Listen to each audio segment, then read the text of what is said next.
po sa bawat isa. Isang mapagpalang araw po sa ating lahat. At ito na naman nga ang inyong nona.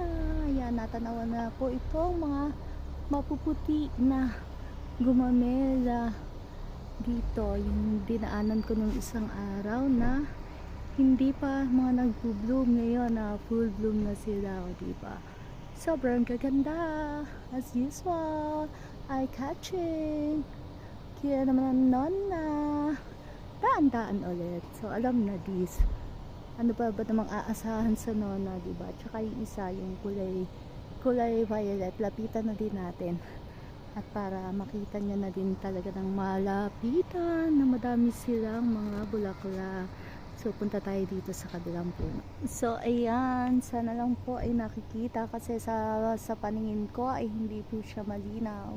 Kasi po ay siguro dahil nasisilaw ako sa araw, pero sana naman po ay maganda sa video. So yan lang po, pinapakita ko lang po sa inyo. So yun po yung isa na puti at ito naman po yung violet. So ano din po yung medyo malapit, mas malapit kumpara doon sa isa.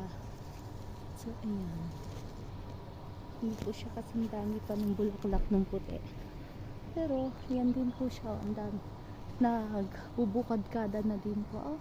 Okay pa po siya ng shade, isang pink at isang parang violet siya, hindi ko alam kung dahil natutuyo na siya or what, pero yun po, dalawa siyang shade na magkasama sa isang puno. So yun lang po, at salamat po muli sa pagsama.